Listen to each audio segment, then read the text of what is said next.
Welcome back mga Balbon. Nandito na naman tayo sa Marcos Highway and we're in Mitsubishi Motors of course. And we're here to do a quick walk around ng pinakabago nilang model. This is the X-Force. So I'm very excited na i-walk around to at ma-review. So this will be a 2-episode or 2-part walk around, and then the test drive will be done. Siguro ipapaschedule natin yan. Pero today, samahan nyo ako, walk around natin to. Let's go. This is the energetic yellow metallic. So, malayo pa lang, siguradong kitang-kita na siya, no? So, okay, gusto ko yung kulay. Okay naman sa akin. Once again, this is the 2024 X-Force. And this is the GT variant. So, we only have two. Meron silang GT and then meron din yung GLS. So, this is the top of the line, the GT. So, ayan. Yun yung itsura niya. Oh. Gusto ko yung ilaw na yun. Sakay sa kabila. Tapos dito sa may gitna, ayan, parang gloss or piano black na grill. So pag nilapitan natin yan, ayan, ganyan yung tsura niya. Then yung ilalim is body colored bumper. Then plastic yan. Ayan. So of course your badging here. Papasokan natin. Okay. So pagpasok mo, pre, plastic, but this are leather with stitching na maganda ng itsura niya, maganda din naman yung quality, maganda, sarap hawakan. And then meron siyang ganyan, no? Meron siyang light accent na kulay blue. Ito maganda to. Ito yung pinakagusto ko dito na trim. This is a quick dry material na pagka nabasa nga daw, mabilis lang, mabilis na matuyo pagka pinunasan. Kasi nga, this is a crossover. Actually, tinatapat to sa mga sa Ford Territory, sa Yaris Cross. Ayun ang target market ito. Ito yung segment na kinabibilangan nitong X-Force. So tara, pasukin natin. Unahin na kagad natin yung materials ng seats. This is good quality leather na may mga stitching pa yan. So two-tone. Sarap naman, malambot. Parang firm naman yung ano niya. So, tara. Sakay tayo. Para sumakay, ganyan. Okay? So, of course, let's hear how it sounds. Okay. So, okay naman. Let's start with the steering wheel. So, this is a leather wrapped steering wheel. So ito, urethane yung ditong sa part na to, and then yung baba is leather, tsaka yung ibabaw. So you have your of course your control for the infotainment system and your full digital cluster there in the dashboard, and then you have a cruise control. So actually this is just a very quick walk around. I did not went through to all the tech specification. Gusto ko lang talagang mapakita sa inyo kung ano yung itsura at saka datingan nitong X-Force. So meron siyang katulad nung sa Triton, merong dalawang silver na pababang ganon, and then meron parang screen dyan sa baba. Air convince niya, yan, okay naman. Hard plastic yung ibabaw, and kitang kita mo naman yung infotainment system niya dito. Seamless display, kumbaga, 'di ba? From here to here. So this is an automatic transmission na maraming mga mode, tol. Meron siyang normal mode, wet mode, and then gravel, and then mud. 4 na modes sa ganitong variant or sa ganitong segment. This is the first crossover that we featured here on our channel. So maraming bago para sa akin dito. And ayun nga, meron ka ditong wireless charging, pare. So ito, pare, itong part na to, this is masarap naman siya hawakan. And I mean, gusto ko yung dating yung contrast niya ng interior. Pasok tong kulay na to. Kasi meron tong ito parang brown, and then black, you have silver. Different contrast, and I think that's a good mixture para sa akin, ha. And then yun nga, meron kang lagayan dito sa ilalim na meron ding illumination, may light na nag-illuminate. So, safe na safe. Ang ganda. Pagkagabi, napakaganda niyan. Yan. So, yung mga controls mo naman dito, of course, same as with the Triton. Yung mga pindutan niya na para bang nasa eroplano ka, yung datingan. And then, pati itong aircon controls mo dito. Ayan. So, you have an electronic parking brake and then an auto hold option. So, dito sa gitna naman, meron kang dalawang cup holder dito na okay, malalim-lalim naman. Meron din naman dito sa gilid, bottle holders. Tapos, dito sa gitna, ito gusto ko, of course, laging merong center armrest dito sa center console. So, pag inopen mo yan, meron kang, ano to? Ano siya, cooled. Meron siyang switch dito ng on, parang may pintuan, may window siya dito. You can turn on and off yung cooling system niya. Para kung maglalagay ka ng soft drinks dyan o inumin, lalamig. Ayos that's a clever design. Of course, may nakita na rin ako ganyan sa ibang mga sasakyan. Pero nandito sa may cup holders, wala dito sa may loob. Okay. So, in the glove box, it's a dampened glove box na malaki naman. Safe naman siya.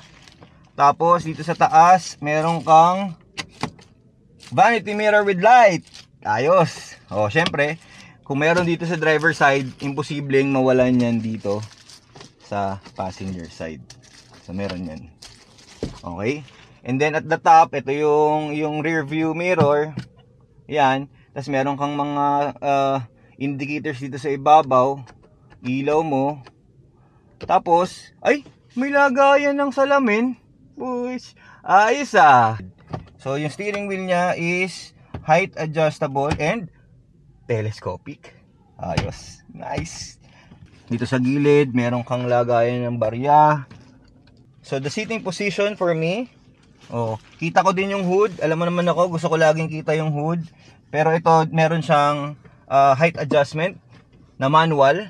Yung iniikot. It's a rotary style na adjustment. Pero ayun nga, kung maliit ang driver, may option ka para iangat yung position mo para makita mo yung harap. And then, manual din yung recline niya, pati yung forward and backwards na adjustment. Kung nakikita nyo, meron ditong speaker. This is a Yamaha sound system. Na sinasabi nga nila, sabi ni Mitsubishi, this is a dynamic sound Yamaha premium sound system. So, today, hindi natin siya maririnig. Pero sa test drive, sure ball, testingin natin yan. Maririnig natin yan. And, knowing Yamaha, yung mga music instruments, I'm musically inclined naman kahit papaano. So, nakikita natin yan sa mga tugtugan, sa mga instruments. So, I'm sure, maganda yung sound system nito. Ayun na dito sa harapan. Baka hindi ka pa nakasubscribe sa channel natin, tol. Kung mahilig ka sa mga gantong car reviews, walk around, test drive, samahan nyo ako, experience natin to, subscribe ka sa channel natin. Tara, let's check out the back kung ano ba yung experience sa likod. Let's go. Alright, so on to the second row tayo. So, same material naman yung ginamit dito. Meron ka pa ding, Yamaha coaxial way. Ayos. So, dali naman sumakay. So, kung meron kang elderly o mga bata, madali makakasakay dito. As you can see, I believe this is not yet my driving position. Pwede ko pa itong i-abante. And there's a lot of knee room. And then your headroom, pretty decent. Meron kang headroom. So, ayun, hindi ko nabanggit. All black, pati yung headliner niya. Meron kang grab handle dito. And a hook that you can put or hang yung polo mo pag papasok ka sa opisina. Yan. And then, there is a center armrest. Paano to? Yun. May cup holder to sa gitna. Pero dahil naka-plastic, hindi natin makikita. Tapos, yung upuan nyo, maganda yung upuan niya, tol. Ayan, ganyan, Yan yung upuan nyo. Okay, pwede dito, tol. Marirelax ka dito tingin ko. Kasi, na ano pa to, nahihiga pa to. Ha? Sagad na yon. Sagad na yon, pero yun nga, reclinable siya at least, di ba? So, reclinable. So, mukhang okay naman dito pumesto in a long drive. Kasi, meron ka ting sariling air vents. Ayan o, meron kang air vents dito, dalawa. And then, meron kang dalawang charging ports. Okay, meron kang sariling ilaw dito sa likod. Ayan, so buksan na muna natin para maiba yung dating natin dyan. So, ayan. Tapos, meron ka ditong bulsa. May bulsa dito sa likod ng upuan ng driver. Ay, meron din pala dun sa passenger. Tsaka dito sa ilalim. Yan. So, okay naman. And I think, yun nga, yung nabanggit natin kanina, yung sound system. I can't wait to hear it. Okay? So, that's it here in the back seat. So, check out natin yung boot, kung ano ba yung makikita natin dun sa tailgate. So, tignan natin yung likod. So, ayun yung tangke niya. Maliit lang. Ayun. So, ayun yung likod niya, tol. Oh, diba? Ang ganda ng ilaw niyo. Na papasok dito sa loob ng tailgate. And then you have your X-Force badging here. And syempre dito sa gitna. So, ayun o, powered tailgate. Mga balbon, powered tailgate. So, buksan natin. Tara!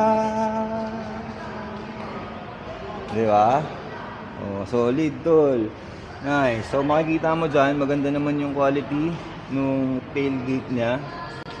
So, ayos na ayos. Very convenient yung feature na yun. So, hindi mo na kailangan siyang buksan manually. May pipindutin ka lang sa likod, bubukas na. And then, okay. So, ito yung likod niya. Meron ka ditong false floor. Meron ka ditong spare tire. Full size spare tire. Diba? Nandyan na din malamang yung mga tools mo. Ano nga ba? Oh. Dito yung mga tools pala sa gilid. O, yan. Yan yung mga tools sa gilid. Yan. So, that's nice. So, yan. So, makikita nyo. Oh. Kuha natin dito. Medyo maluwag din, ano? Safe din. Tapos, ito, pwede itong higa. This can be folded flat. So, tignan natin kung paano mangyayari. Okay. So, para i-fold mo yung rear seats, meron ka ditong hihilahin. Dito lang. Yan. Iyon, isa. And then, dalawa. Okay. So, flat na flat siya. Well, hindi naman flat na flat. May paangat ng konti dito. Pero, siyempre, ititest natin kung makakahiga ba tayo dito. Kung kakasa tayo dito pag magka-camping tayo. Tara. Okay. So, paano ba ako sasakay dito? Ang laki na ng tiyan ko. Ang hirap ng sumakay. Okay. So, kung lalatagan mo pa to ng foam na maliit, pwede siguro mga bata umiga dito, ganun. Para mas komportable sila. Kung hindi sila komportable sa tent, pwede sila dito sa loob ng sasakyan. Di ba? Ako, pwede na rin. Pwede na rin siguro. Di ba? Ayos. The GT top of the line variant comes in with an 18-inch rim na merong Hankook Ventus Prime 4 na with the size of 255/50 R18. Okay? So, malaki yung gulong niya. Ayan, oh. Sa brakes naman, harap at likod, naka-disc brake siya. So, tara tignan natin yung makina kung anong nandito sa loob. This is a 1.5 liter inline 4, 16 valve, mated with a CVT transmission.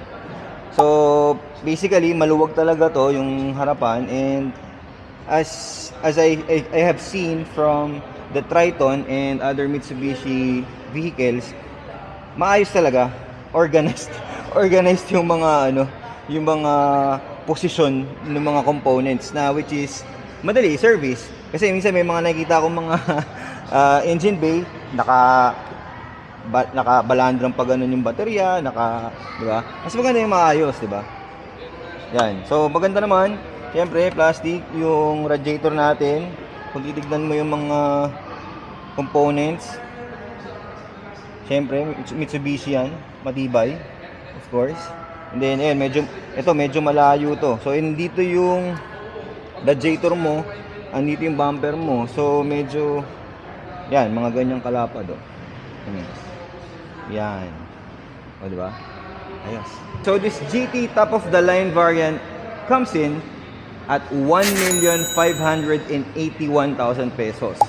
And that is the top of the line. So, I'm expecting that kind of price, and that is almost the same with the competitors. If you're looking for a crossover for your family, and yun nga, ang ganda ng sound system nito for sure, check this one out. Punta sa pinakamalapit na Mitsubishi. And of course, this walk around is made possible by our friend Miss Isay Rubio. Ito yung contact information niya. Any question pagdating dito sa X-Force or sa other model ng Mitsubishi, reach out lang kayo sa kanya, sigurado matutulungan niya kayo. Okay? O ano mga balbon? Another walk around na naman. Nakatapos na naman tayo. O diba? Isang mabilisan. Ano? Tara! Sa tagumpay.